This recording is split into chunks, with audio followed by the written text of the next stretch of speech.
Yeah. Welcome. Yeah. Conway's Mike LV.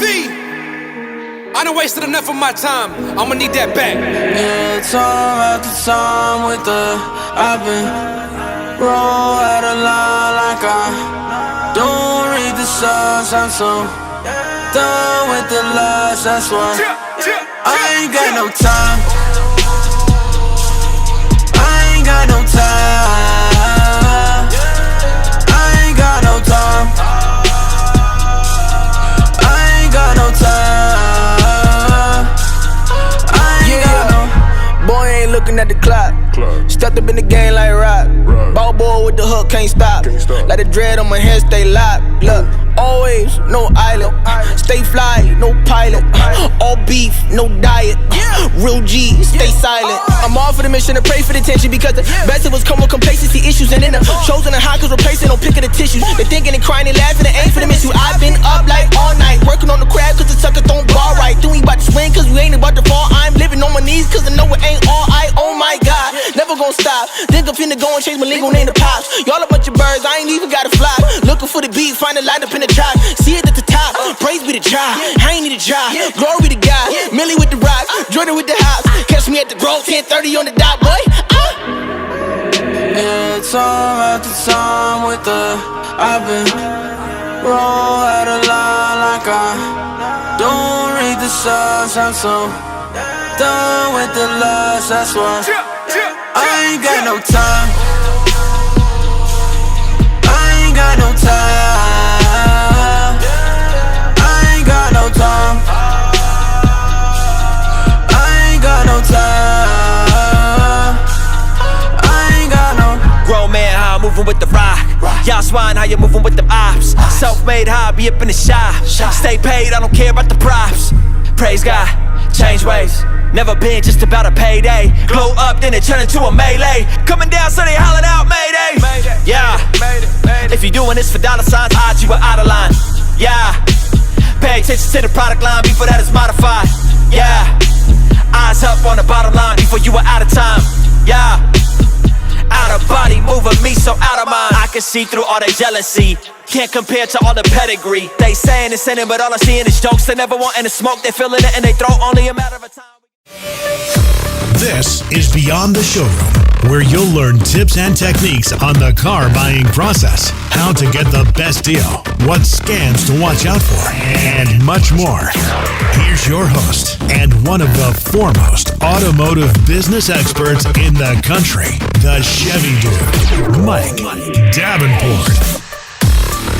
And yes, we are back live for another awesome Saturday night live stream. Mrs. Chevy Dude is here. Hello. I'm surprised I got you on here yet again. Right. Yeah, it was close. I just got home and had to scramble down here and get some food and finish prepping. Yes. What was there to prep? Just got to get a couple things around. I mean, you always have something mess up. Right, always. Hola, Carlos, Tech and Motorcycles. The rap is awesome, just hating.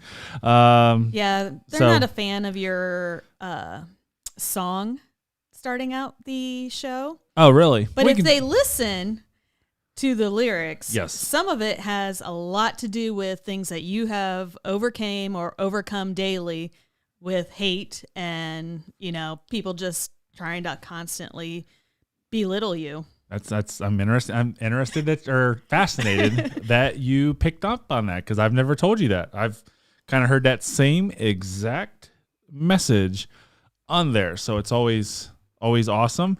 I'm excited about talking a fuel economy. Already got called bougie, didn't I, Cliff Bradley? Tomahawk steak. You never posted because I didn't take a picture after I seared it. I mean, you should have took a picture before you cut the thing. I should have. But Mandy Shepard, Mindy Willits, Tech and Motorcycles, Daniel, William, Steven, Sarita. I think I said her name right. His name, her name. I got a hello out of that. Oh, hello? Yeah, I got a couple hellos. Oh, why'd you say hello to her? Why not? Okay, maybe why not? I'm just as important. You're just a what? I said I'm just as important. Oh, I thought you said you're supporting. Well, I'm supporting. I'm supposed to be supporting you on this endeavor. 𝘊𝘆𝘳 𝘊𝘆𝘳, our internet prices negotiable. It's a good price. Good question. I'll talk about it. So we just got our first thumb down. Can you believe that? Who would thumb down a We live always video? have a thumb down. Maybe it was because I had the camera on you. Maybe. See, the camera. I just turned the camera off and put it back on me, and then there was a thumb down. So, oh wait, are they thumbing down me? Maybe. No. Thumbs up me. No, because you always have a thumbs down within like the first probably less than 30 seconds of a upload or whatever. Every video. It's hilarious. It's so, humorous. You it's know, humorous. it's probably. But the funny thing is they think that that's doing something negative, and a thumbs down and a thumbs up, they don't do anything for their algorithm. So I'm not going to tell them what the algorithm does like. Yeah, thumbs. I don't care about thumbs down. I do care about thumbs up because that just tells me that people are liking the stuff. So, but yes, we're going to talk about gas prices, and I'm really excited to talk about gas because back in 2008, 2009. Wait a second. I forgot about this. We're going to keep one thing out of this tonight, right? What is that? Politics. Oh, I told you not right. to talk. I am not a political person. I don't watch politics. It's all kind of sort of like BS to me. It's drama. That's not my forte. I'm not into that stuff. I don't pay attention to that stuff. So everything we talk about tonight has 0% chance to do with any type of politics. 0%.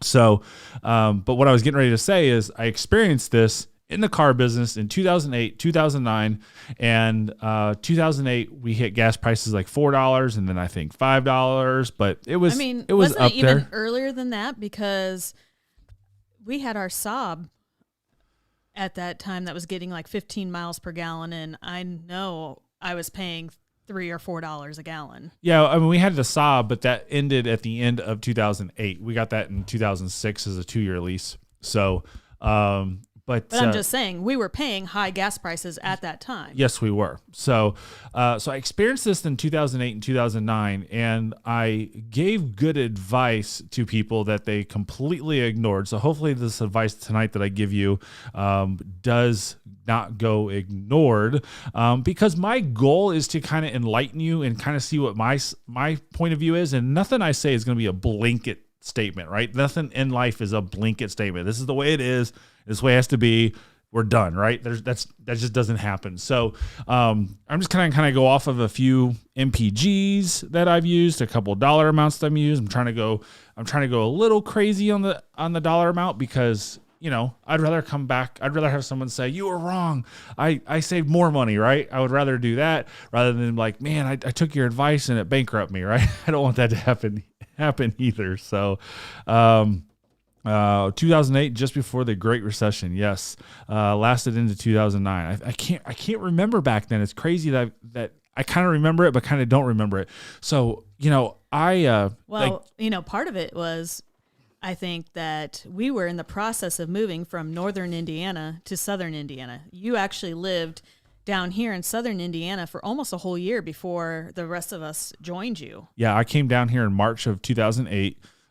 Moved here to work for a different dealership than I work for now. That was a big mistake, but every big mistake becomes a door opening when you have to close that door. I closed that door on my own recognizance, and this great door open. This great door open, and it allows me to do what I'm doing here tonight and absolutely love. And somehow you got into this YouTube thing. Yeah, I would never be able. I would never be able to do this with the other company. The other company would just shut me down completely.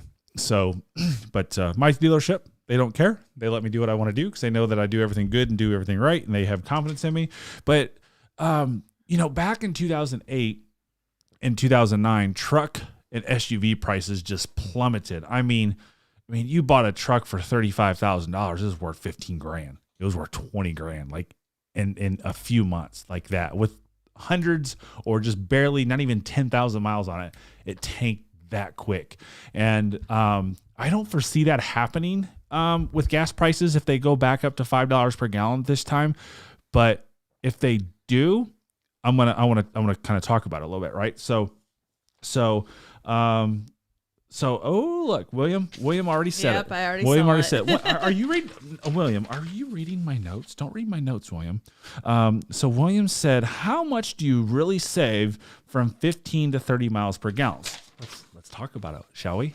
Well, you didn't do 30. Shh, they don't know.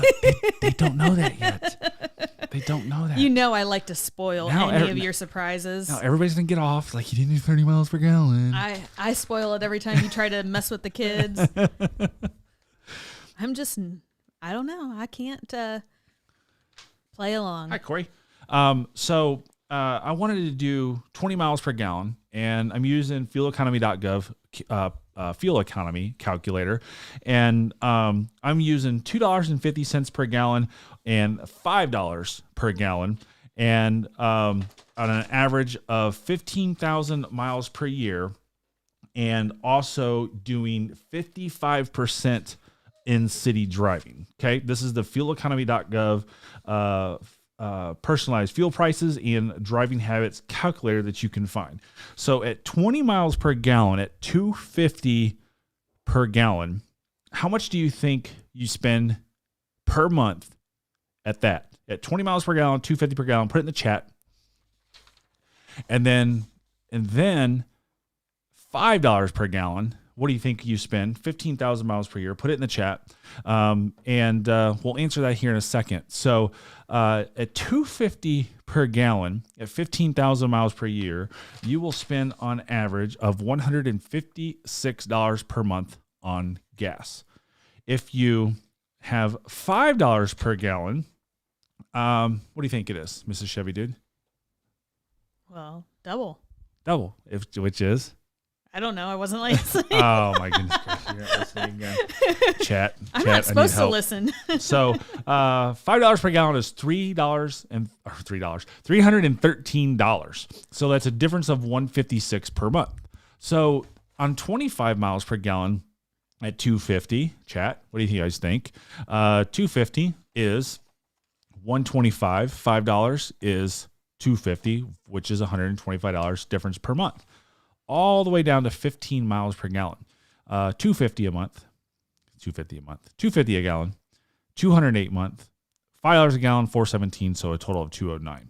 So let's talk about this, chat. So if you are driving a vehicle currently right now and say that you are getting 15 miles per gallon, and you're like, oh my God, gas prices just went to $5 a gallon, and I got this 15 mile per gallon SUV truck. Because let's face it, SUVs and trucks currently right now are what sells. I could bring in 1,000 Chevy Malibus at $15,000, and I can bring in 10,000 trucks at $35,000, and I would sell all of those trucks before I sell half the Malibus. Plain and simple. So everybody wants trucks, vans. I saw someone wrote vans and SUVs. That's what they all want. So kind of like the baseball Field of Dreams, build it and they will come. That's what we're doing. And of course now we're all going electric, but that's a different subject and a different podcast. So the difference on 15 miles per gallon and 25 miles per gallon at $5 per gallon. At 15 miles per gallon, you're going to spend $417 per month. Now remember, going on 15 miles per gallon, that's a $209 increase. So from $208 to $417. On 25 miles per gallon, at $5 per gallon, you're going to spend $250 per month. So not quite half, a little less than half. Or is that more than half? Am I doing my math wrong? Let me see it. All right, it's you look just at not sounding right. The bottom line. So, Am I doing my math right there? I don't think. I mean, 25. No. I'm just. It's what's half of 417? 208, right? We'll just say 208. Oh, I already knew that. 209. So 417 to 250, so just a little less than half. That's $167 difference between a 15 mile per gallon vehicle and a 25 mile per gallon vehicle, and that equals only $38 per month. Or $38 per week. That's it. A $38. No, I was right. $38. Man, I'm totally screwed up tonight. This is what happens when you leave work. Yeah, I was right. $38 per month. That's only $1 a day. $1 a day. That's the difference between a 15 mile per gallon vehicle and a 25 mile per gallon vehicle at $5 per gallon. It's absolutely insane. So this is what people did back in 2008 and 2009 when we hit $5 per gallon. They tried to trade their vehicles. I need something fuel efficient. I need a fuel efficient vehicle. Oh my God, gas is $5 per gallon. I need something that gets better miles per gallon. Now, when people came into me and they had just bought their car 6 months, a year, 2 years ago, and what do I always say? If you owe money on your trade, 95% of you have negative equity. We don't want to ever roll negative equity into a new car loan. So, and most people don't do what? Mrs. Chevy Dude? They don't put money down? They don't put money down, even though you should put 20% or more down. So, with that being said, the issue comes in line that if you didn't put any money down, again, this is not a blanket statement. This is generally speaking. If you didn't put money down and you try to trade something that's 1-2 years old, you're going to have negative equity, which means your payment goes up, most likely, because that's just what happens. Let's say you save $60 per month. Let's say you save $100 per month on your car payment going to a car rather than an SUV or a truck. Do we have a lifestyle change going from an SUV to a truck? Yes, we do. Is it a big lifestyle change? What do you think? Big lifestyle change going from an SUV to, say, a Chevy Malibu or a Honda Accord? You first said an SUV to a truck. Oh, did I? So you messed up there. But yes, it's can be a big difference going from an SUV down to a car, especially if you have, say, 3 kids who maybe had some spread out space in the SUV. If you had a third row and a Malibu, we all know how that happens. Kids squished together, fighting over who's sitting behind mommy because daddy's legs are too long. Right? Exactly. Exactly. So there's a big lifestyle accustomed to not only the parents making the decision, but the kids riding in the car. And what I experienced in 2008, 2009, when people, I had this happen. I had people think me like, okay, you're making sense, Mike. No problem. I'm not going to trade. And then I had people like, okay, cool. Awesome. Makes sense. I'm going to go home and think about it. And I would never follow up with them again. And next thing I know, 10 months later, they come in like, hey, yeah, I bought this car because gas was too high. And I know I talked to you and you told me not to do it. And you were right. I shouldn't have done it because I hate the car. I need a truck or SUV again. Right. And next thing you know, they have $20,000 negative equity because the market's flooded with people doing that. So the biggest thing that I say is, you know, this is from $2.50 a gallon to $5 a gallon. I don't know what gas prices are. I think gas prices right around 3 in our area. Okay, so in our area, so every area is different. That obviously means California is closer. It's probably to like $100 a gallon or something like that. Yeah. So yeah, you poor Californians have to pay $100 a gallon.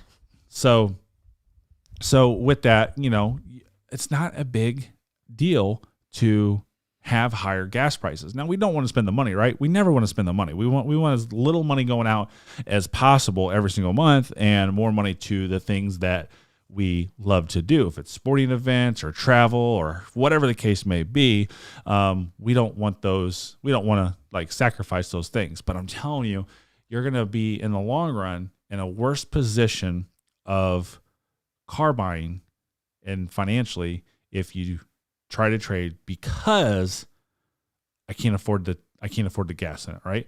You're almost better off buying a cheap car for $100 or $200 a month payment and not getting rid of your truck, van, or SUV.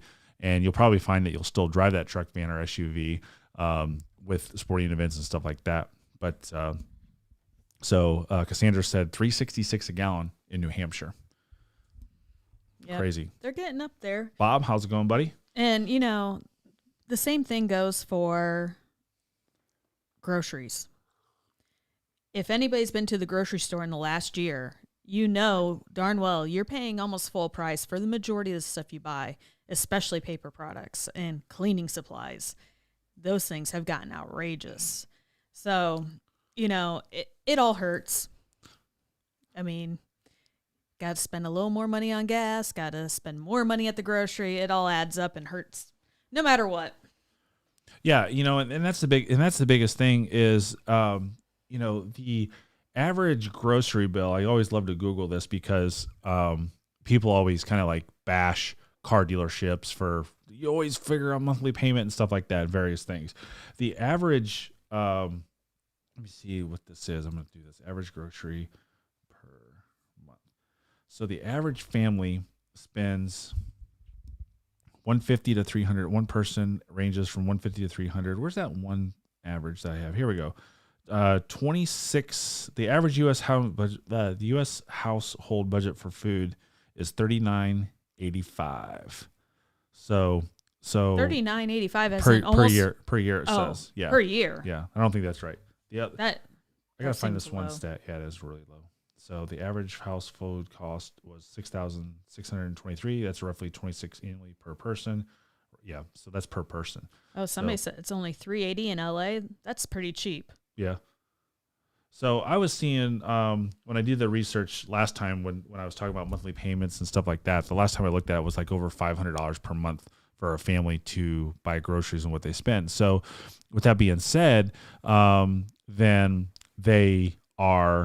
you're spending more money on groceries than you are on a car payment, right? So and that's one thing to kind of look at too. 287 in Florida.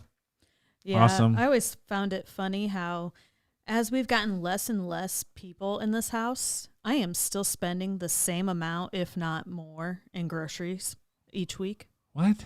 Yeah. Why are you doing that? Because that's how much grocery bills have gone up. It's that too, and then the fact of it is feeding a family of 2 and feeding of 4 or whatever. You still have to buy the same amount of food. I think. I don't know. I don't do the grocery shopping. Not necessarily. But I mean, if you make spaghetti, you're still going to buy a whole box of spaghetti. That's a cheap 88 cents. Oh, I don't know what anything costs. But I do tend to sometimes buy more of the organic or the more expensive meat and stuff now that it's just us. Yeah. Gotta be bougie. Yeah. Call me bougie. That's funny. Yeah, you're the one who drinks, what is that, Fiji water? Yeah. That costs $20 for a case? I don't know what it costs. So $245 in Central Iowa, $274 in Minnesota, $288 in Central Florida, $285 in Northern Indiana, Steve says. So, yeah, so I put premium in my car, so I think I'm a little over $3, like $3.30. I think I put gas in it like yesterday or the day before or something. I'm glad you put gas in your car. And I happened just to look down and saw it because I was thinking of this video tonight. I was this and I looked up at the gas pump or the gas sign. I was like, I'm trying to think of thumbnail and stuff like that. So it's just kind of interesting. And, just like the biggest thing that I saw people do back in 08 and 09, I mentioned it earlier, was that they traded and they sacrificed the van, truck, or SUV that they wanted. And they didn't do the, they sacrificed income. They sacrificed, financially on their truck because it tanked, and then all the truck market came back up, and now it's really high. And we talked about it last week on the live stream about the used car market. So this week the used car market has done nothing but go up even more, which is good on trades. I praised. Let me know what you guys. Let me see what you guys think in the chat. So I praised the 2017 2LT Corvette today. Watkins Glen gray, black wheels, 5,000 miles. What do you think it was appraised for? 2017 automatic transmission, by the way. Watkins Glen 2LT C7, 5,000 miles. What do you think, Candy? 17. How many miles again? 5,000 miles. 5,000 miles. I'd probably say upper 30s, low 40s. Okay. So or maybe trade in probably upper 30s. I'm thinking actual Okay. retail. What do you guys think in the chat? We'll see if they agree with you or they disagree with you. 2017 Corvette 2LT 5,000 miles. It was a $75,000 MSRP new. I did look that up. $75,000 MSRP new. Back in 2017, you could probably buy it for somewhere in the upper 60s. Probably about that. I looked that up too because we're doing 10%. Tyler says 42,000. Ben says 95,000. Hey, Ben, I'll sell you this car. 47.5. Harry Schwartz says. So, Randy says 35. Bob says 40 grand. 39.95 actually. Mike says 32.5. 45. 47. Grand Sporter Stingray. Just a Stingray. 2LT. Digital Car Addict asked that. Mindy says 34, 39,000. Ben says 95 again. Or maybe I'm reading these comments so they're coming in fat. They're coming in slower over here than they are here. Vincent says 459 or 45.9. So Cliff, yes, Z51 package. 55,000. Fiesta 2005 is probably the closest. So we appraised this thing for $52,000 today. $52,000. And What was it again? yeah, I know. A 2017 2LT Z51 Corvette with 5,000 miles on it. That's what I thought you were saying. I was like, you didn't say Z06. You didn't say Grand Sport. No. $52,000. Trade. It's absolutely insane. Well, mine still won't get that much. We got more miles on it, but like I wouldn't sell ours for less than 50. If somebody says, "Hey, will you sell my car?" 50 grand. That's it. I'm not going to budge off of it. $50,000. It's absolutely insane what the used car prices are doing. And you know what? I just looked on KBB. Yeah. And the Tesla price still is, showing the same as it was a few months ago. Yeah. That $23,000-$25,000 Yeah. price range. So, it's going to be on some cars. Yeah. Obviously, it's not hitting Teslas yet. Yeah, I would. Cliff says that his mom got 47 too. Guess she got ripped off. I wouldn't say that. So the market changes a little bit here and there, but 47 too is still high. I was thinking this thing. I look at cars, and I was thinking 45,000. That's what my number was in my head, right? Before I looked at any books or anything like that, and all the books justify 45,000. So I was dead on. But after looking at it and just talking to the customers, 52 grand was the number. Crazy. And CarMax appraised it. What do you think CarMax gave them? Lower than that. Probably that 45 to 48. Just because I don't feel like CarMax really wants those type of cars, but You can see that? Nope, you can't. $52,000. $52,000. And they only wanted to give you 60 for yours. $52,000 on this car at CarMax. $52,000. So CarMax and us were on the exact same money. Absolutely insane. So get into questions. You guys got questions about anything at all? Answer them. Ask them. We'll answer them. A lot of questions come in, so super chats definitely get the first priority on anything. But I talked about used car prices last week, and looking at things this week, everything's just went up. So I was buying Chevy Equinoxes, two-year-old Chevy Equinox, probably like 18 Equinoxes. So I was buying 2018 Equinoxes in the 30,000 mile range, all off lease from GM Financial. And I was buying them for about 14.5 to 15 grand tops. And with that, I would have a $500 buyer fee. I'd have to spend $500 at the sale just to buy the car. You got to pay them. Then you got to pay transport and stuff like that. So next thing you know, you got to service them when they get in, detail them. Next thing you know, that 14.5 becomes 15.5, just like that. I would sell these cars for 15.9. So that was a fantastic price. It was dead on. We can sell a lot of them and whatnot. They are. I have now, since those few cars that I did have still that I bought for $14,500, and I have about $15,500 to $16,000 into them. I have now raised all those prices to $17,900, because if I were to sell these exact same vehicles at auction today, I would sell them. They would go through the sale at $18,500. That's what the market is doing right now on stuff. With that being said, now I got to mark them up from $18,500, right? I mean, these are $20,000 Equinoxes again. So, which is good if you're owning an Equinox. If you're leasing those Equinoxes and they come due, you might be able to make some money on them. But I also looked at a truck and GM Financial, and a crew cab 2018 that stickered for probably $55,000 new. GM Financial wanted $40,000 for this truck. Wholesale, trade-in value. Wholesale, buy it at auction, plus a buyer fee, plus this, plus that. So $40,000. And then I have transportation costs and stuff like that. The used car market is absolutely insane. Michael, thank you for the super chat. And thanks for joining yet again this week. I think this is his third week. I think so. To be on here. So we appreciate that. Gotcha. See any questions we want to answer?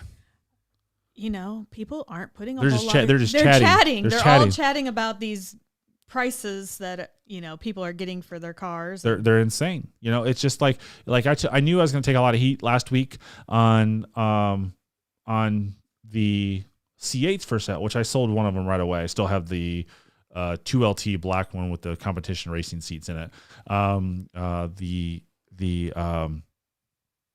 I knew people would like bash me for selling over Mr. P. And even one guy was like, I don't really appreciate you guys selling used cars for over MSRP. I want my money back for my Z06 deposit. All right, here you go. Here's your money back. You were 300 and something on the list anyways. You're never going to buy from me. But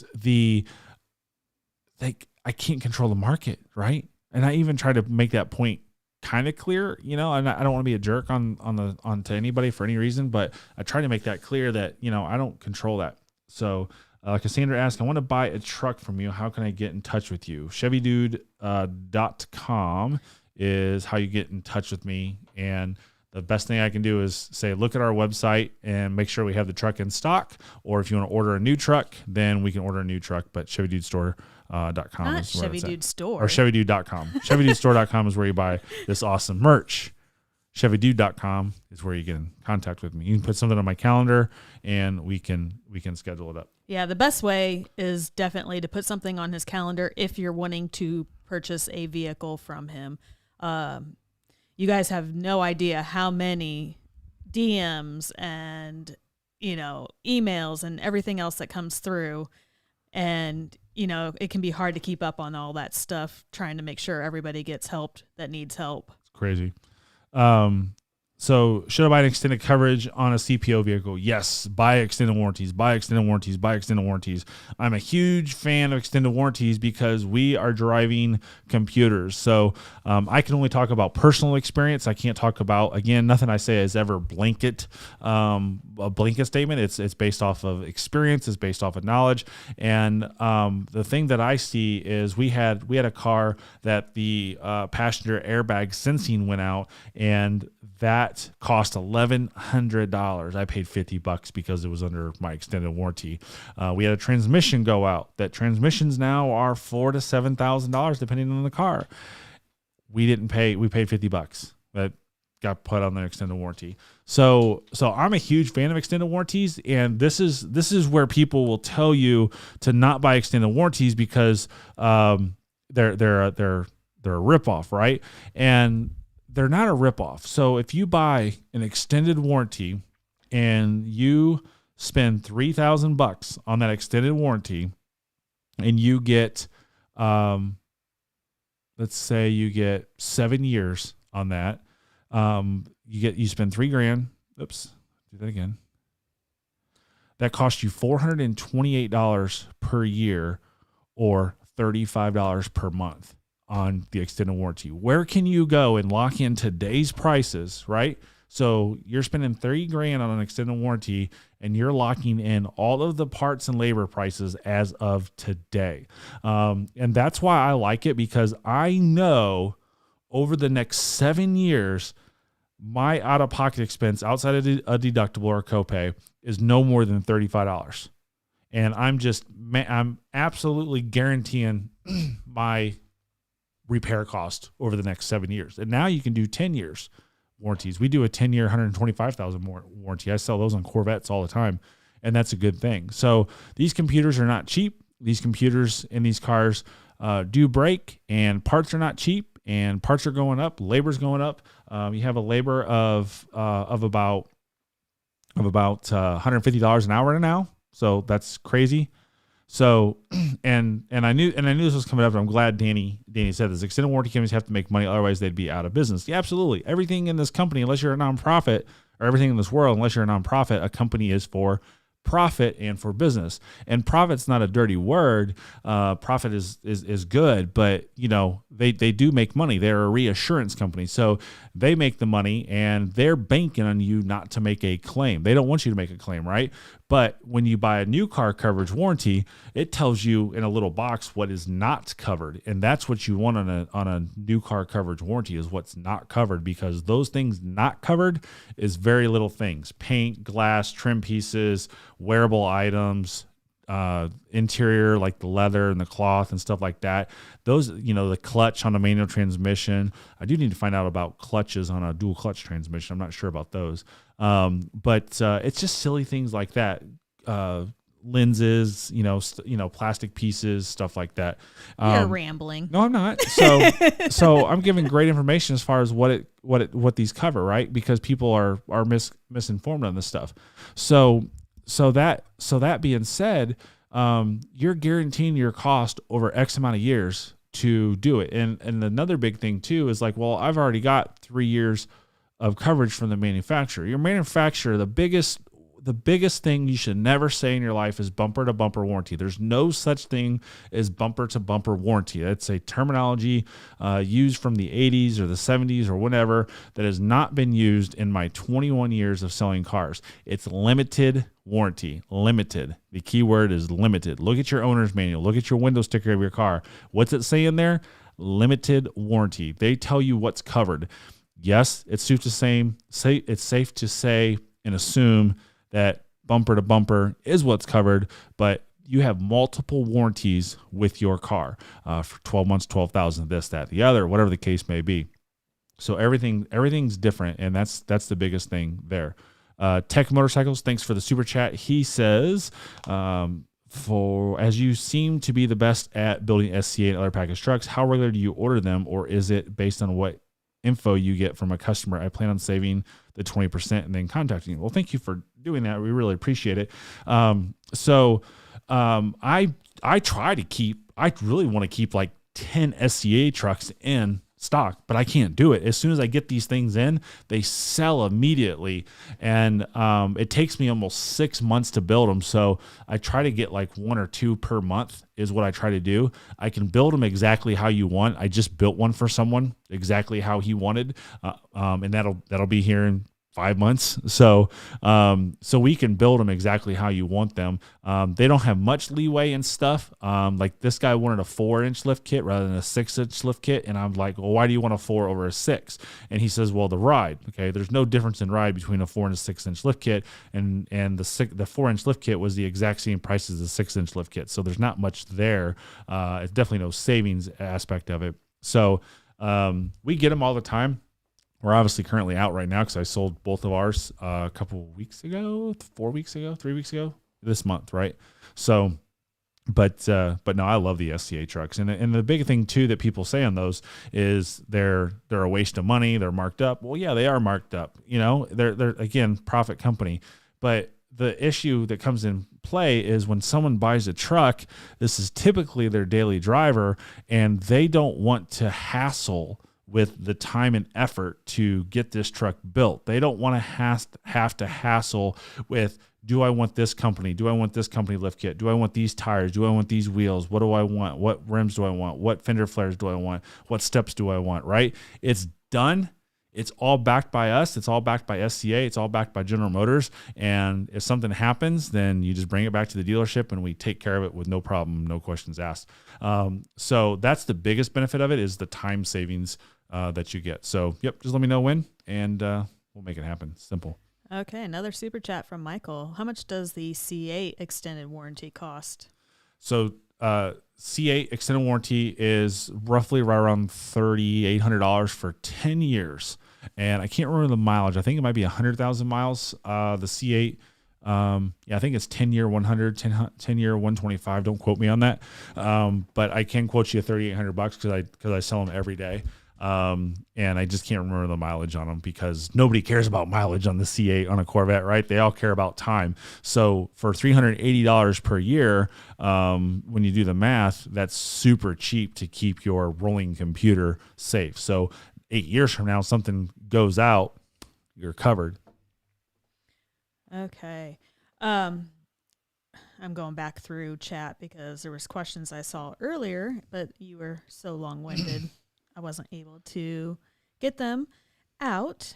But somebody asked, is a manual transmission C7 worth more than the automatic? So I don't think it's worth more. So, and I did see that question. I forgot I was going to go over that. But I don't think they're worth more. And you would think that. You would think they are. Maybe in a few years they will be. But right now they're not. And back in the day when I first started selling Corvettes, the manual transmission did cost more to get over the automatic in a Corvette. So that was kind of interesting. And then there was another one about, do you think the C8 Stingray will go down in prices once the Z06 comes out? So let's talk about the Z06 a little bit, right? So, and Tech Motorcycles $2 Super Chat, thank you. I think blue stitching is so awesome in these trucks. So let's talk about Z06 for a second, would you? So Z06 is going to be really interesting in the plant. The plant can't keep up with production with what the consumer wants now on the C8. How are we going to throw another car in the mix on that line and make those cars in a timely fashion? Maybe we get a different plant to build them. I don't know.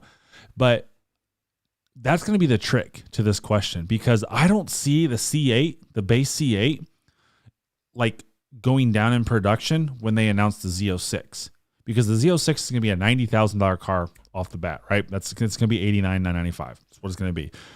And then it's going to go up to probably 130-ish. Yeah. So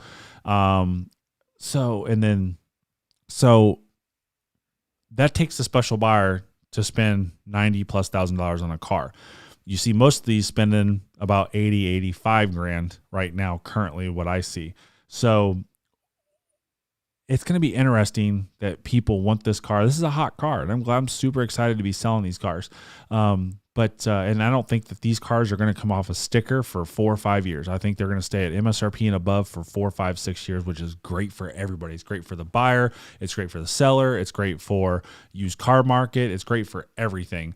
And but when that Z06 comes out, I think there's still going to be a huge demand for regular C8s, and the Z06 is going to have huge demand, and the factory is going to be at capacity. It's going to be nuts. So I mean, the factories obviously had a struggle with the 2020 model year, then enter 2021, and we're still struggling because of shortage in supplies.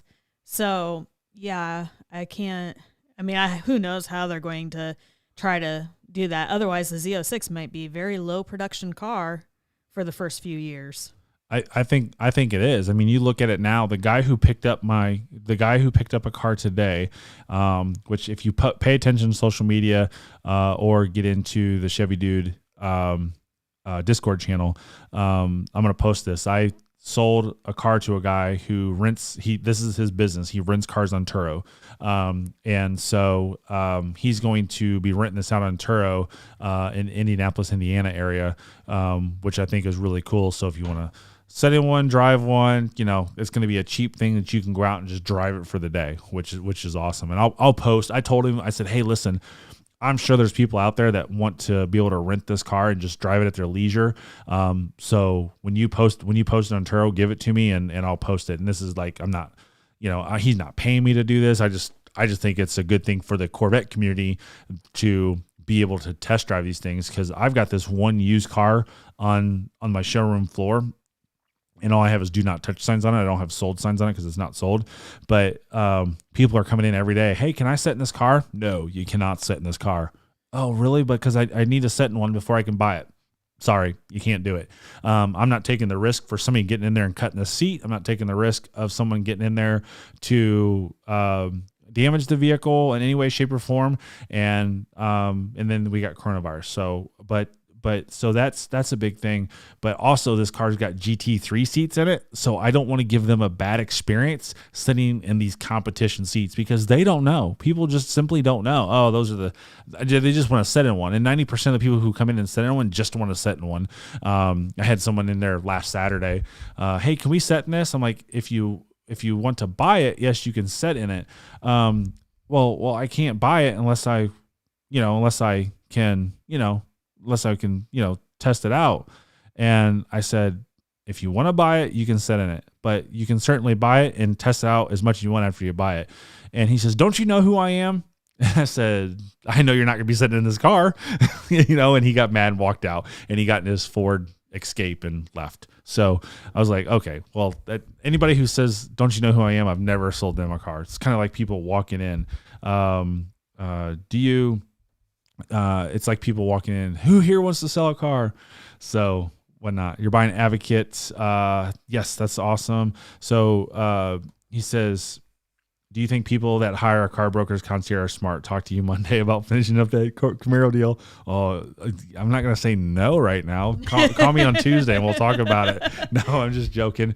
I don't really have any sayings. I've only dealt with Mike. This is Mike, and he's a really good guy, but I don't have an opinion on one, right? So he just, he has a Camaro deal for me. I built the Camaro deal for a customer, and it's really simple, right? So it's a simple, easy deal for me, but I don't know what goes on the back end of it. And I've known him for a couple years. I got in contact with him when he called our dealership a couple years ago for a Chevy Volt with a V. But he's the only person I've ever ran into. Everybody else for the last 21 years, everyone else that I've ever talked to has been in the business, and they bash brokers, right? And he's not a broker, but they bash him. So I don't really have an opinion on one. I've had nothing but great experience with him. I've let him in my car groups, I mean, couldn't help the buyer say, kind of like what we've done with trying to put out information for that first time buyer or that person who just does not have confidence in getting a good deal and doesn't want to take the time to do the research. Could that be helpful to somebody to have, be able to sit there and have somebody else do all the dealings for them? Yeah, absolutely. And I think that's definitely the biggest portion of it is we're all strapped for time. So if I can pay someone $500 or $600 and say, hey, listen, here's what I want. I only have to deal with you. I only have to deal with one person. Go find me this car. And it may take you 2 months. It may take you 3 months. But you know what you had to deal with? One person. And you had that one person do all the legwork. That's when it's worth it, I think, 100%. Providing that one person truly has your back and they're not taking money from a dealer. I don't give him a bird dog. He won't. I think when we talked on the Volt that he refused a bird dog. We've had a couple other deals that he's ran across from ran past me, but yeah. So that's the key is finding somebody that truly has your back and they're not in it just for the money. Because if they're just in for the money, they don't care. They won't put in the work. But I can say with your auto advocate, your car buying advocate, that they're not into it just for the money. They're in it to truly help people. So Michael says, super chat, I can't find it on the screen. It says, I don't think we are going to see the shortage go away anytime soon. When you can't get glue for toilet paper, good luck getting car parts. I like the idea of driving my C8 for 5 5 years for free. Yeah, absolutely. I agree. I agree with that. I think that the car is gonna stay high in value for a long time. And I've said this for the C6 and the C7 as well. Last year, I just had this conversation today. In 2018 and 2019, I see people on the internet is like, I'm not gonna buy a C7 now. I'm gonna wait till until they drop in price when the C8 comes out. And I'm like, and I look at them, I'm like, well, that's funny because I haven't seen the C6 drop in price yet. And now here we are, the C6, the C7, the C8, the C5, they're all high dollars. I can't remember if I told this story last week, but I tried to buy a C6. I just like whim. It's like, hey, I'll buy your C6. Offered the guy $25,000. He wanted 27 for it, and $25,000 was over NADA retail. It was over by a few $1,000s, and he said no. I'm going to hold out for as much money as I can. I'm going to wait. I'm like, dude, tomorrow I'm not interested in this car. It's a cash deal right now. Give you cash. You don't have to find somebody to wait on it to go get a bank.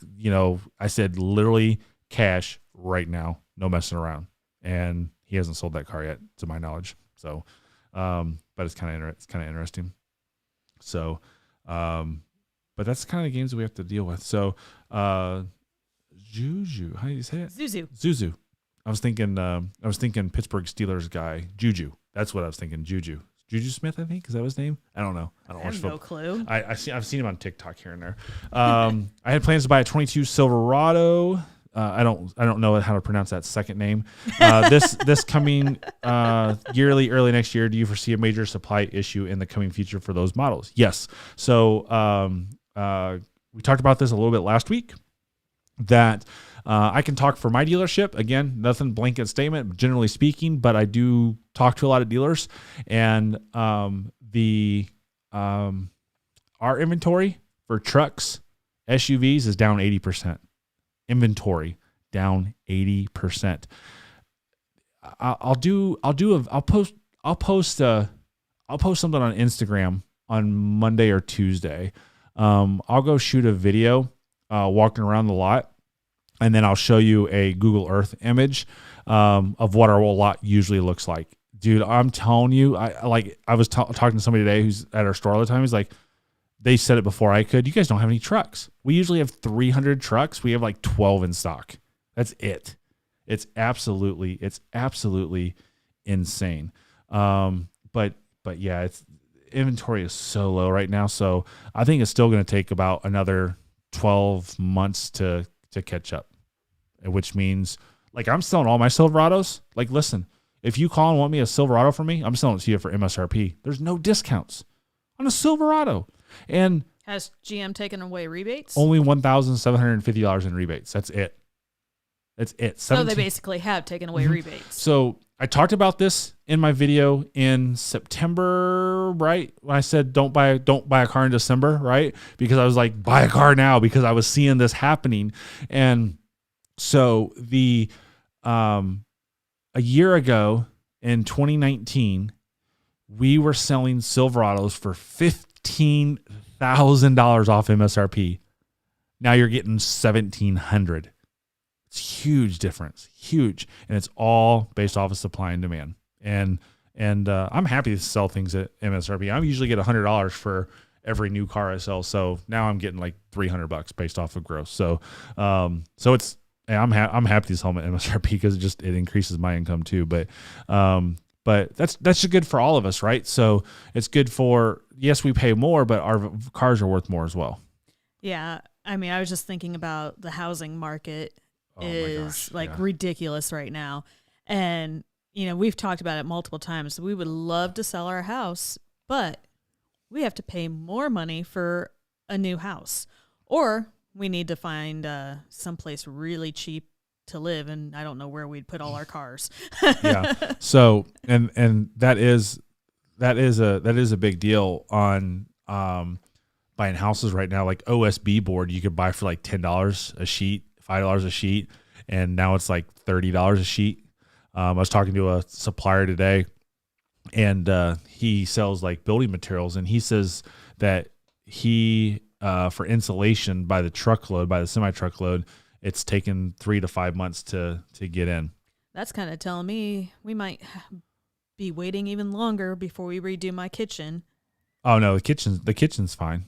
Because the kitchen's like I don't fine. want to sit there and overpay on things. No, I think we're good on that. You know. Digital Car Addict asked, any advice on purchasing a car from a private seller out of state when they have a loan on it? Yes, absolutely. This is really, really tricky. If they have a national loan on it. So I'm not sure how this works privately. From a dealership level, when you have a loan on it, we pay the loan off and we have you sign a form that says, please send the title to this address, right? I'm not sure if you can do that privately. So maybe you can, maybe you can't. I don't know. But you need to make sure that you do get the title, make sure that this person, you know where this person lives, you know their phone number, their address, everything. If you're dealing with them, take pictures of their driver's license, because if you pay them for that car and you never get the title, that car is someone said it earlier about toilet paper. It's about as good as toilet paper. So, but yeah, you got to be careful on that because that's a huge deal. Yeah, I mean, they can easily just take your money and walk away. Never see a title. So here in Kentucky, what happens is they'll junk a title on you. And I see these piece of crap people that sell these cars, and they're like, well, this person never took it out of their name, but they live in Indiana, so they just junk the title. And that can affect the value of the car. They can affect, everything about the car, and they're just screwing the person over who bought it. So you just need to be careful on that stuff. I'm telling you, I always say it. There's more scams on the private market than there are on the car dealership market. Stephen Rapp says, donation to the Tomahawk crew, but how can I ever save gas on my RST? It really has more get up and go than my 2016. I just sold your 2016 last night to a really awesome family couple. So, but yeah, the new RST is so awesome. So he bought an RST. He bought the Walk Around Wednesday. You didn't buy that Suburban to save gas. Right. He doesn't drive enough. Dana says, what are your feelings on the Costco program? I often see that they offer additional rebates on Chevy products. Costco. So Costco program is good, but Costco program, you really don't need to use it. So there's no benefit to you currently of going through Costco to do it. Now, what I would tell you is you go to the dealership and say, hey, listen, if you can give me, Costco pricing, then we're good. But there is no Costco pricing. There's no such thing as Costco pricing. Costco is a buying service that is a lead generator for an automobile dealership. They do not save you any money at all, with the exception the last quarter of the year, usually November, December for sure. There's sometimes a rebate for Costco members. And currently today, right now, if you're looking to buy a Chevy Bolt, B-O-L-T, Bravo, there's a $3,000 rebate on that if you're a Costco member before March 1st, 2021. So that is the only exception to what I just said. Didn't you say the Bolt has some crazy price? Oh, yeah. Price right now. Oh, yeah. You were like telling me $20,000 for a Bolt, 21.9, I think, something like that. And I kept saying, keep thinking, don't keep telling me that because I am not getting one. So, but so Costco does not save you any money at all on a vehicle. Costco is ran by TrueCar, which I love. TrueCar is awesome. But all that is a lead generation for dealerships. That's all it is. Doesn't save you any money, except for on a Chevy Bolt in the last quarter of the year. Okay. I have seen this. Let me go back to this question. Yeah, Stephen Rapp said power of attorney and contract and call bank. Power of attorneys are huge on private deals. We get multiple powers of attorney signed on every car deal. Just protect us. So yeah, power of attorneys do everything for you on a car deal. And if you Google your state, and what I would do on a private deal out of state is I would, and Steven's a lawyer, by the way. He doesn't give legal advice. He's just telling you what he's doing, the whole lawyer jargon. So, because we talked about the trademark stuff as well. He's like, well, I'm not really giving you legal advice, and I'm not really licensed in Kentucky, Indiana, blah, blah, blah. Like, I get it, Steven. I get it. I'm not going to hold you to this. But lawyers are a special breed because they know the laws, they know the rules, they know the loopholes, and they know how they can get hung up on stuff. So I get it and I love it. But yeah, so I would get a power of attorney for the state that you reside in, where you're going to title it, and the state of where they live. So that way, if you ever need to do a duplicate title, that you don't even have to call them, and do 2 of them for each state, because that'll help protect you. So that way you don't get messed up. Okay. Are you ready for my question? Sure. Jeff Smith asked, is it worth upgrading my C8 1LT to a 2LT for about 16 to 20K on trading it in? So Yep, I get it. you get it. Or waiting for a Z06, which I'm on the list at my dealer whenever it starts production. So I would wait for a Z06 personally. If you want to upgrade and you can get a C8 quick, sell your C8 on your own. You can list it out there for I'll tell you what, if you could do a fantastic deal, is sell it for the purchase price that you paid plus your sales tax and any fees, whatever that bottom line is on the dealer bill of sale, you sell it for that, and you're making yourself a good deal, and you're making someone else a fantastic deal by just selling it a few thousand over MSRP, because you're going to have sales tax on MSRP. But I would wait. But if they can get you a car right away, I think the 2LT is the best bang for your buck on a car. And I just talked to somebody today. Oh my God, this triggers me so much. Local Chevy dealer to us, they don't sell a whole lot of cars, and the customer says, I didn't know this car had blind spot monitoring, and I wanted that. You know what they got?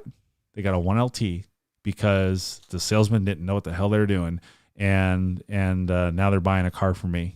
So, and it's insane that people do stuff like that. Yeah, I mean, it's like sometimes you don't want to rely on the salesperson knowing all the information. Yep. And things, because, fake it till you make it. Yep. So Leo asked, how is the Chevy giveaway going to work? We'll announce it in just a few days. We're going to announce it. So April 1st. I didn't want to say the day. You've already put it out there on social media. No, I did not. Yeah, you did. No, I did not. Yes, you did. No, I did not. You did on something, because I remember you. No, I didn't. Would you like me to prove you wrong? So we're going to announce it soon on how everything is going to work, but it's going to be within just a few days from now. So, did you find it? Oh, that's not social media. I did that just for that select group. Well, yes, correct. That was a lot of people. So it's a lot of people, but that's just a select group. That's not social media. That's insider. Those are people who are on the inside that I give a little bit more information to. So Eric says, we've heard about the microchip shortage. How is the seat foam shortage going to affect inventories? Will it affect all models or just a few GM vehicles? I've heard about this foam shortage, but I haven't really got into it much until I really get information from GM or from some good source. I really don't get into things, but I don't think the microchip shortage is going to be a huge deal from Corvette standpoint, because we had all these done way before coronavirus coming from China. And do you remember how long was China shut down for? Very long? I don't remember. 2 months, 3 months? I don't remember. Yeah. So I think that they'll catch up really, really briefly. And, China works 24 hours a day, 7 days a week, it seems like sometimes. See, somebody else is saying you did it on TikTok. Oh, did I? I don't remember. See, I know I seen it on social media. I don't think I put a date on TikTok. Maybe I did. I don't know. I'm sorry. Yeah, no big deal. April Fool's giveaway. See, I thought the giveaway wasn't until 500K. So yes. So I said 500K, but I don't want to drag it out that long. My channel was going up, and it's still going up. It's not going as fast as I want. So I don't want to drag this out, because I made the commitment. So I've came up with a plan B, and we're going to give it away soon. And hopefully we will hit 500K by the end of the year, if not sooner. Goal's $1 million. So goal's $1 million. Better get busted Got in your another butt. question? Oh, I'm supposed to have another question. That's when you've been. That's what your job is over there. You keep talking and talking and talking, and then I get lost on stuff. Oh, I do remember this question. Somebody asked if you thought the plant was going to be able to fulfill all 2021 orders. So I know what you're asking, but the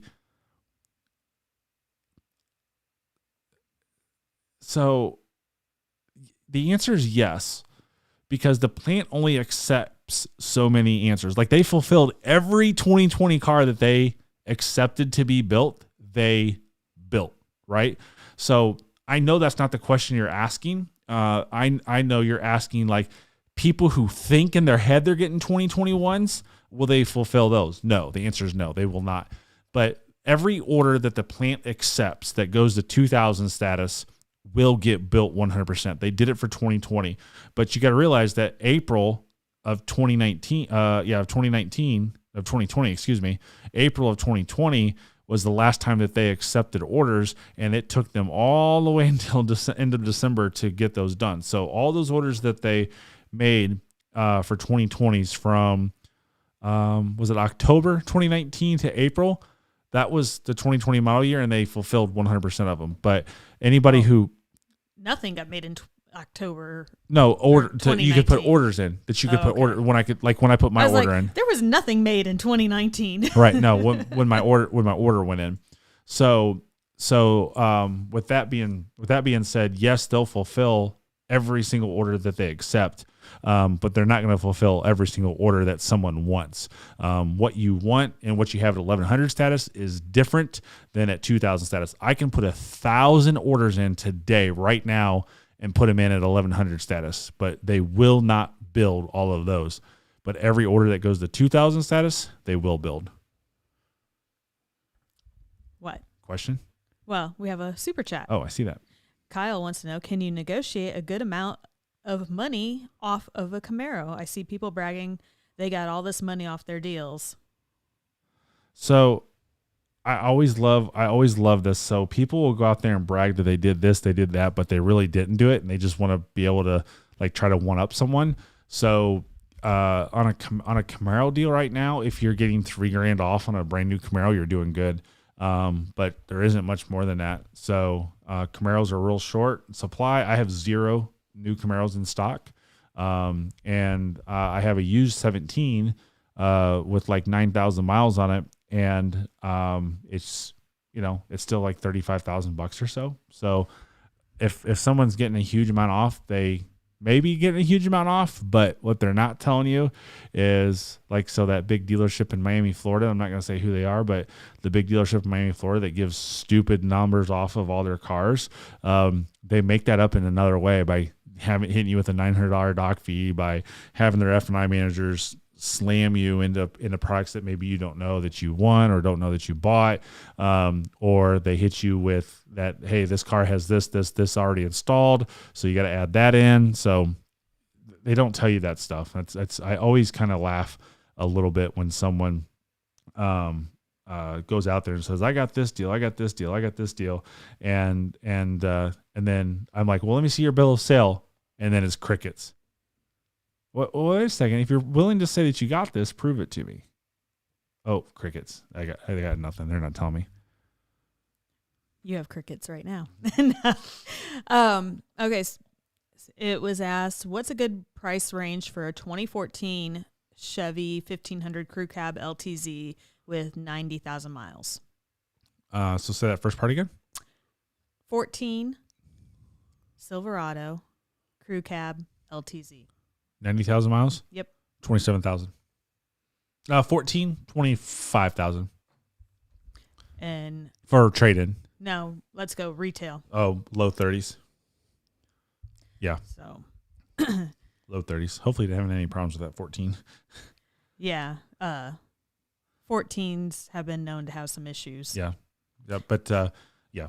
So, mid-20s on trade-in, low 30s retail. Okay. How much wiggle room do we have when the trade-in is close to KBB? Should we keep pushing for more? for the trade. You can always push for more, but and dealers right now is a really good time to trade. Dealers are definitely scrambling for cars and they need inventory and they can't buy them at auctions. So one of the largest auctions in the country is down in Tennessee, and they have about 900 cars a day go through it, and their auction lanes are bare empty right now with like 100 or 200 cars. That's it. So dealerships are really trying to buy cars.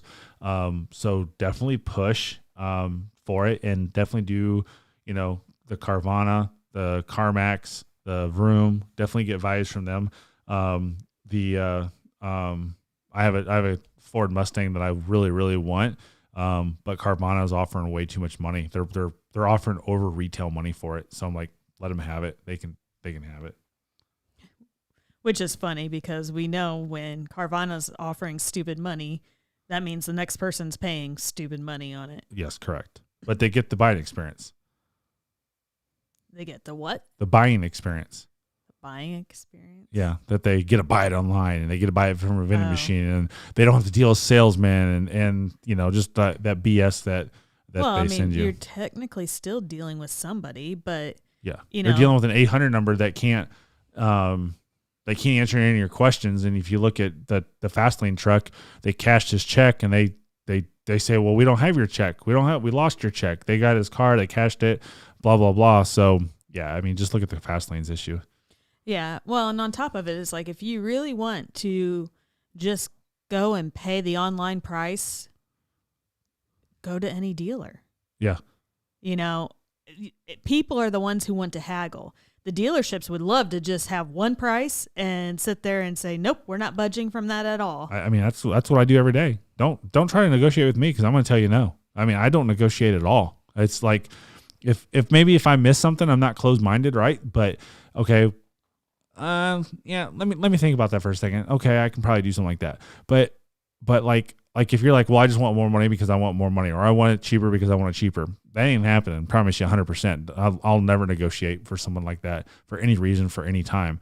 But if you're like, CarMax gave me 30,000, you're giving me 28. Okay, let me look at that for a second, because we're usually dead on with CarMax.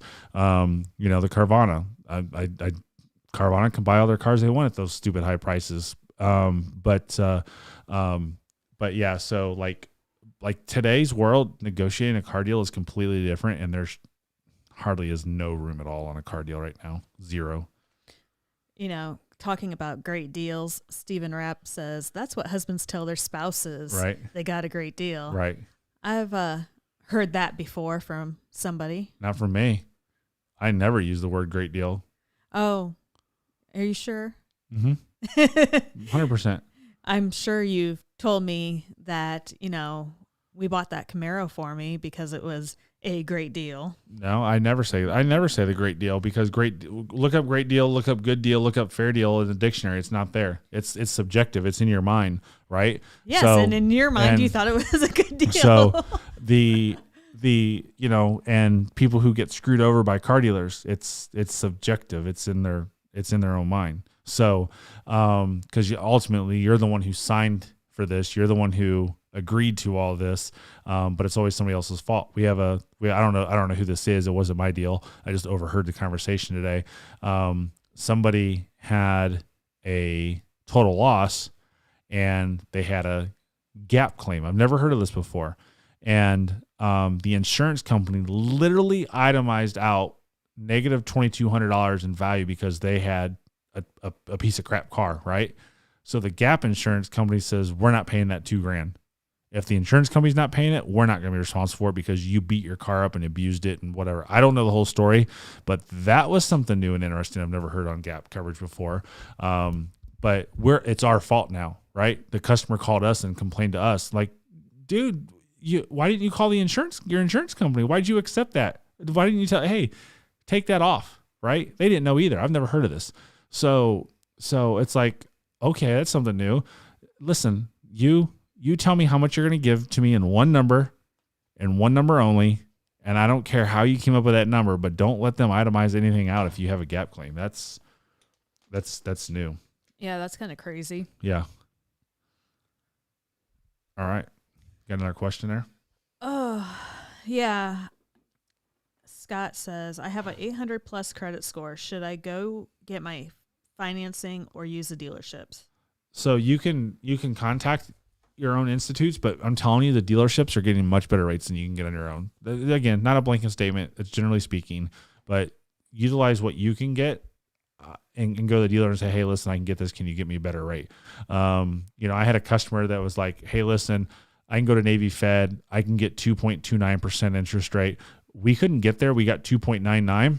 And I looked at the customer like, listen, that's like $11 difference, $8. It was $8 difference between the 2.29 rate and the 2.99 rate. And he was going to have to drive 3 hours to get all this stuff done. And I'm like, is that really worth your 3 hours of drive time? And he's like, oh yeah, you're right. So even though you have to maybe pay a little bit more, the convenience factor on going to the dealer is nice, but definitely use that. But at the same time, Capital One is a very big prime example. If you go on to Capital One and use their Auto Navigator, the dealership can get you better rates than what's on Auto Navigator. But if you use Auto Navigator, you're done. They will not negotiate with you 1 ounce. So you got to be careful on stuff like that. That happens with multiple banks, not just Capital One. Capital One's a great bank, but if you go to your credit union, if you go to ABC Bank, and you direct with them, a lot of times they don't negotiate or to give you the better rate that the dealership can get as well. So there's those things to keep in mind as well. So I always like the dealership. And that's not because I work for a dealership. I just know the inner workings of what's going on there. Okay, Patrick says, I went this week for a price on the F350, about $72,500, knocked off $4,500 from MSRP. Is that a good or bad deal? And what kind of vehicle was it? Did he say? Yes. 4,500, you said? No. What? F350. Oh, F350. Okay. So tell me the numbers again. F350. Knocked off $4,500 from MSRP. It was a $72,500. Yep. And was it a 21? Did you say that? No, it didn't say. Okay. Assuming it's a 21. Yeah. I mean, that's a good deal right now.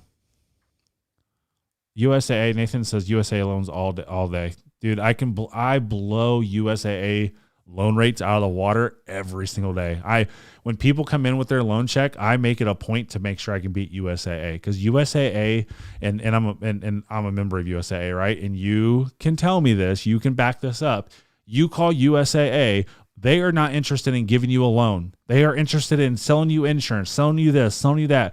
When you get on the phone with USAA, not on the internet, not on the computer, I understand the difference. When you get on the phone with USAA, all they're interested in is upselling you, and that 2.99 interest rate or that 1.99 interest rate that you get, and the dealership didn't beat that rate, you're out the water, because they do nothing but upsell you on everything they do. And that's why I don't deal with USAA, because they're more interested in selling other crap and not helping my wants and needs on loans. Yeah, I think does Zach still have insurance through them? Maybe, yeah. I don't know. Yeah, he might carry insurance through them. But I know when we've done like his car loan, his very first car loan, we went through Navy Fed, because they took a kid just out of basic or boot camp and, went ahead and gave him a loan on a new car. Yep. Yeah. So, and we used that as an advantage to go to a local credit union and get a better rate, which we did. So, Texas Motorcycles asked if the special interest rate with GM Financial is available on SCA trucks. Yes, it's good for any new truck. And GM Financial is doing some different things. They're giving you a little bit more book value right now too on used vehicles with several factors. If we bought the vehicle from them and stuff like that. Oh, there's not a lot of questions coming through. Everybody's talking about gas prices and getting a kind of political. Yeah, we're staying away from politics. I understand we're talking about gas prices, but I said at the beginning of the broadcast, I'm not a political person. I don't get into politics. I don't pay one bit of attention to politics. And so it's definitely not something in my wheelhouse that I can even remotely talk about one bit. So Danielle from North Carolina, nope, wrong one. Where are you at? On my list of things.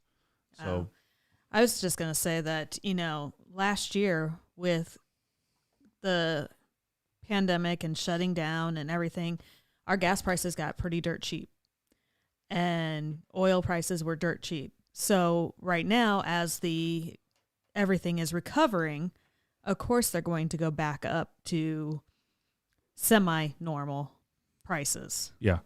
So Anthony from New York asked, in your video about how to read a lease, you used an example of on a $20K car under the rent charge, it was something like $273. And you said this is a little extra profit for the dealer and not to negotiate it. It's not. Yeah. I took a look at mine, which is an 18 Silverado, 47,000. It was charged almost 6,000 for this. Is that excessive? I don't think 6,000 is possible on that. You might have been looking at something different or wrong. 6,000 is excessive, but I don't know if that's possible on a lease because they're governed by the bank, and that's still not something on it. Do you have any idea when or if there's going to be a C8 ZR1? There will be. When, we don't know. So Bob from West Virginia asked, you talked me into a 2020 Silverado High Country. What a beast. Even got the performance package, and everyone tells me that they love the sound. So thanks for that. My question is, as an automation engineer and as one who drives every day among the hills and twisty back roads of northern panhandle of West Virginia, and as one who has extensively used adaptive cruise control, I would very much like to interact with those engineering guys who developed the system. The object would be to give them feedback on when mine works and when and how it could or should be refined and what additional control I would like to have in the system. So, that's crazy. So I can tell you this, the adaptive cruise control, is interesting. It'll be brought up more and more and more down the road, but Tesla, I think, is doing a really good job on that. But it's crazy on that new technology. So that's an engineering response on that. That's insane. C8's falling off the lift. Somebody asked about that. C8's falling off the lift is crazy. You've got to make sure that they're done right. So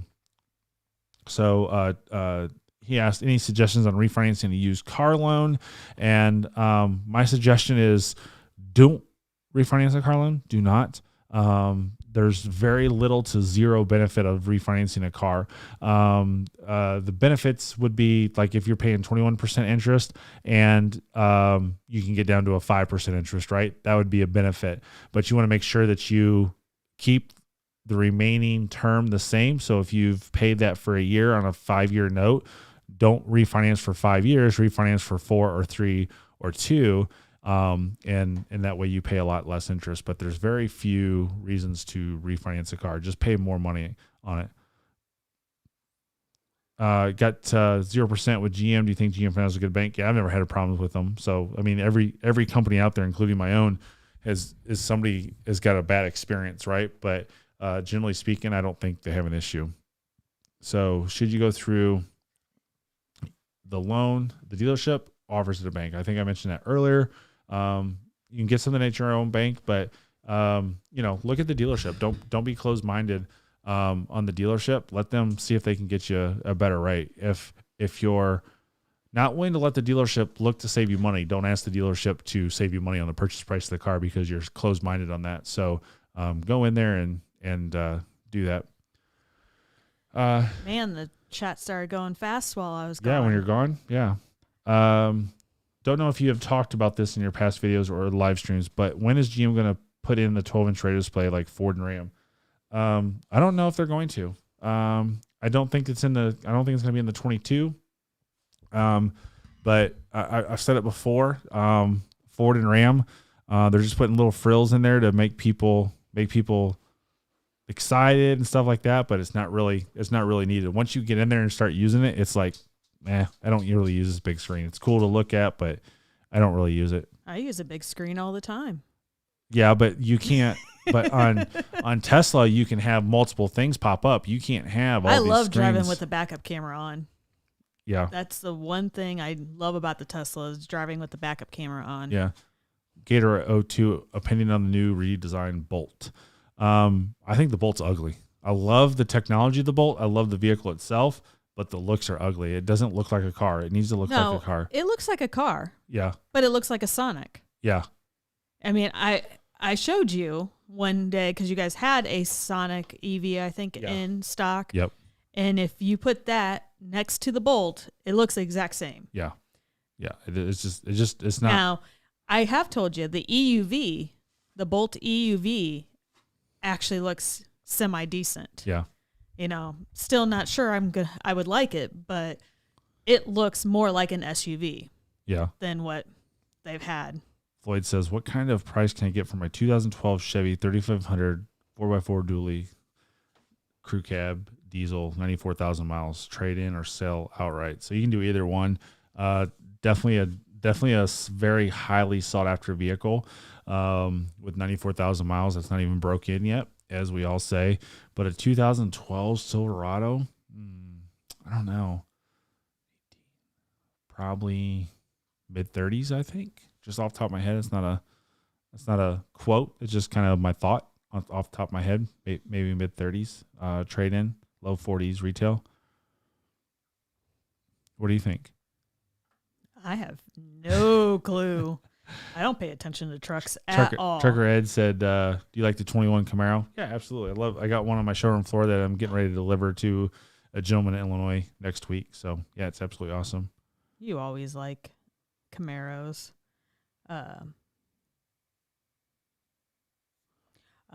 Did you see? I don't even know what you were talking about while I was gone. Yeah, just whatever. But Stephen Rapp asked, since the chat was about gas, remember when dealerships would give you $200 worth of gas or whatever?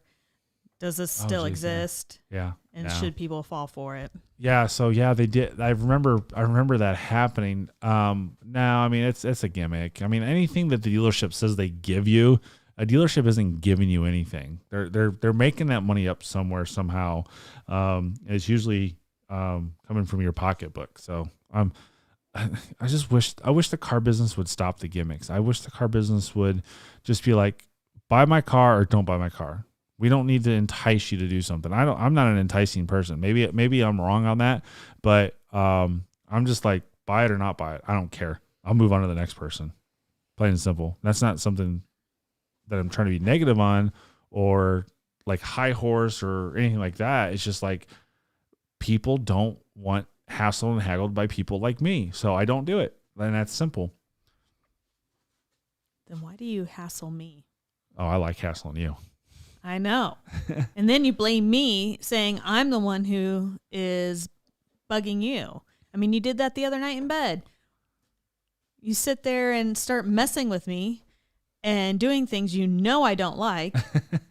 And then you tell me I'm the one keeping you up. That's because I like messing with you. Obviously. I mean, geez, so weird. So Scott wants to know, is there anything I should be concerned about taking delivery of my TRX? It's in shipment right now. Nope. Don't jump it. Yeah, that's probably the biggest thing. You know, it's not going to be ready to be jumped. Apparently don't drive in creeks of PA either, because the EPA could get you apparently. Oh yeah, you said something about that. I haven't paid attention to that. AC says, do you ever think there'll be a Cash for Clunkers deal again? Did it really make a difference? I hope there's never a Cash for Clunkers again. And no, it did not make a difference. It was the people who traded in their vehicles would have never bought something with it being Cash for Clunkers. But Cash for Clunkers cost dealerships and Americans so much money that it's being crazy. So not that I want to bring this up, but I'm still to this day, which is stupid, but to this day, we're called government motors. We're like, well, when GM pays their loan back to the American people, I'll start buying again. We did pay it back, but Cash for Clunkers cost American people 10 times the amount that it cost government motors to get a loan from the government. So it wasn't a good thing. It was bad.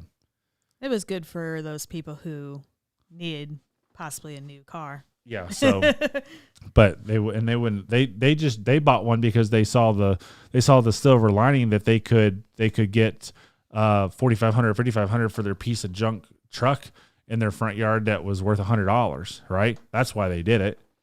Well, and I know you've told the story before, but what ended up happening to all those cars that got turned in for cash for clunkers? Well, they still impact the market today, right? So every single one of them got destroyed, and we took a bunch of good cars out of the market that didn't need to be taken out of. I remember taking a 60,000 mile Ford Ranger, and we had to destroy it because it met the quality, it met the criteria for cash for clunkers, and it just like it wasn't worth $4,500 or $5,500, and so they could get more money on the cash for clunkers than trading it in, and so they took that money and ran with it, and it's crazy, and it was a really nice car. So there was a lot of really nice cars that were taken off the market, which raised the used car market, and that's still being affected today from that because we took a bunch of stuff. That $10,000 car is now a $15,000 car. It's because of cash for clunkers. Okay. Zuzu asked, my wife is 5 foot and is very sad that a lot of full-size trucks don't have adjustable pedals. Any opinions on whether that's something that may be commonly available in the future? So I don't know. I don't know why they're doing that. So we had them, then we don't have them in our trucks. I don't get it, and I don't understand. I think that's a dumb thing that they. I think it's a dumb thing that they don't have is power pedals in trucks. I don't think I've ever even used power pedals before. No, I just adjust my seat. Yeah. So, and of course, he'll sit there and say I'm 5'2" all day long when I'm actually 5'3", but he just likes to be mean to me. And I'm getting harassed by a dog. I see that. She's not happy that we're still on here, obviously. Nope. So, James said, went to purchase a Mach 1. It was $60K MSRP and a $20K markup. What's with the dealership's Mach 1 is about the same price as my Roush Stage 3. Yeah, so I don't know much about Ford, but just supply and demand. They're not like the GT500s and 350s and the Rs and the Mach 1s. I mean, they're very limited supply, so yeah, they're going to mark them up, and you'd be lucky to get one at MSRP. Any tips on buying a 2014 Dodge Challenger from a dealership? First time buying a car. Yeah, the biggest tips I would say would be just watch all my videos and do exactly what I say as far as having money down and making sure you understand all of the numbers. That's where you get in trouble, is when you don't understand something and you just roll with it. So that's the biggest thing, is just understand everything, and don't fall for their pressure. Don't fall for their tactics. Just go in there and with big money down, watch my videos on what to do, and you'll be fine. So I think somebody wrote in here, watching you help me out on a lot of getting my new Blazer. Thanks. You're amazing. Thank you. I appreciate you. I'm glad that it was able to help you out. And I see comments like this all the time, and this is what gives me the drive to do the videos. And out of all the hate that I get out there, those comments are the ones that affect me the most, by seeing those positive comments and how much money I've saved people, or I get a text message or a phone call or a DM thanking me. So, that's just always awesome. So Tina says, I got a 2003 Aztec. The rust on the frame may not pass state inspection. Would it be better to repair the rust or get a new midsize pickup? Get a new. I mean, you're looking at a $500 to $1,000 tops purchase price of the value of your Aztec, and love Aztecs, by the way. But yeah, you're looking at $500, $1,000 on the Aztec, and so fixing it would, unless they can do it for that much money, it wouldn't be worth it. What's the purpose of dealer stickers and plate borders? because What they work. else? Marketing. They work. It's insane. I know people are like, I see this all the time. If somebody asked me to take one off, I just take it off. I mean, I've never argued in 21 years. Well, we're gonna leave that on there. I don't care. Well, but they can go home and take it off, just as easily. they can, but we have more experience with Exactly. it. So, but because it works. When you don't realize subliminally how often you see that Bachman Chevrolet or that ABC Motors, where the case may be, and you can do it right now. If you're out driving today, name me one billboard that you saw. Just one. Name me one billboard that you saw. You probably can't. But tomorrow or Monday when you go to work and you start driving again, you're going to pass that same billboard and see it all the time. You're like, oh, I saw it. You're going to be like, Chevy dude asked me about that billboard, and I do remember seeing this billboard, but I couldn't remember it. But you see it every single day. And it's just repetition marketing. That's all it is they keep seeing it over and over and over and over again. And if a dealership, especially like mine, sells 500 cars a month times 12 times 35 years, you do the math on how many times our name is in front of someone. So it makes sense, and it works really, really well. And there's a lot of people who just don't even care enough to take that stuff off. Yeah. People put bumper stickers on their car all the time. Yeah. I personally cannot stand stickers and bumper stickers, and I couldn't either until I started making Chevy dude stickers. yeah, I don't even and like then those. and then I wrapped my car.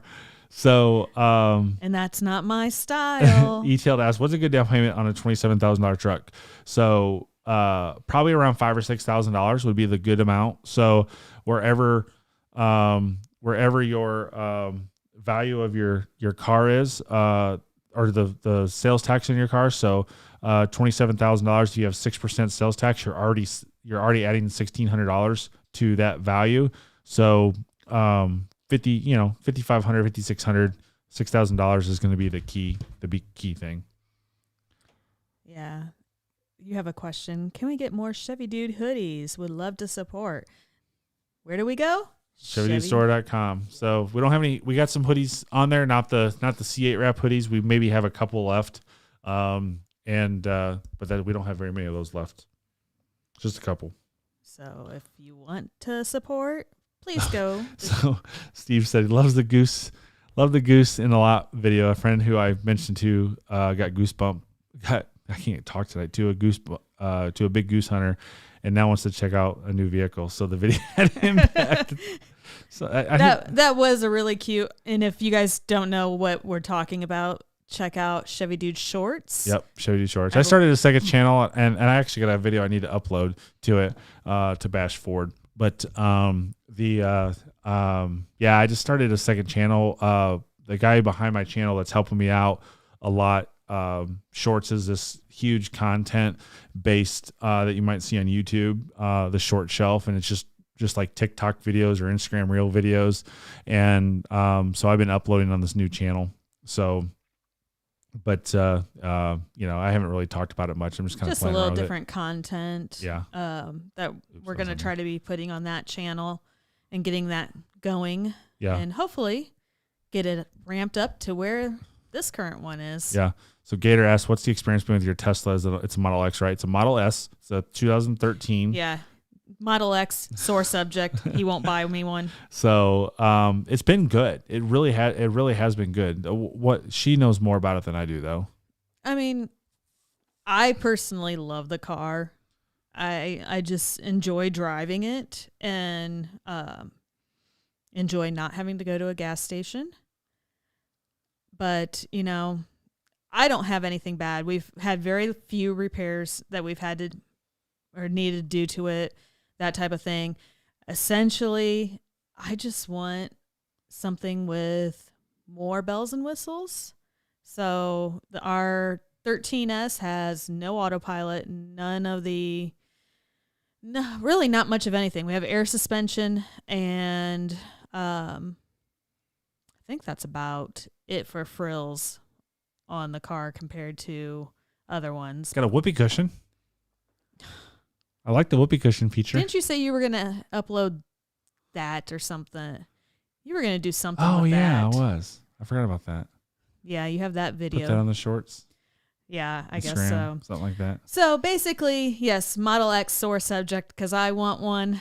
And right now with the used car prices going up, I'm not sure that I will be getting one anytime soon. Yeah. So Motion asks, I'm buying a car. What do you like more, the R8 or the GTR? So the GTR definitely has the name, right? The GTR is definitely that car that is 12, 13, 14, 1500 horsepower that people are just doing insane street racing on. I don't like the GTR that much. I don't get why it's a $100,000 car. I just don't get it. The R8 is an exotic looking mid-engine car that just, it's just a cool car. And so I'm all about the R8, but I know the general public's GTR, but I think the R8 is much, much better. Not like quality or reliability. I'm just like, that's what I like better. I don't get the GTR. Now I know when I see a GTR, I don't screw around with it, but I just, So I think we got time for maybe just a couple more questions. No, I was trying to read because Tech and Motorcycle said I ordered socks and pants for my wife, but it says only the socks are shipping.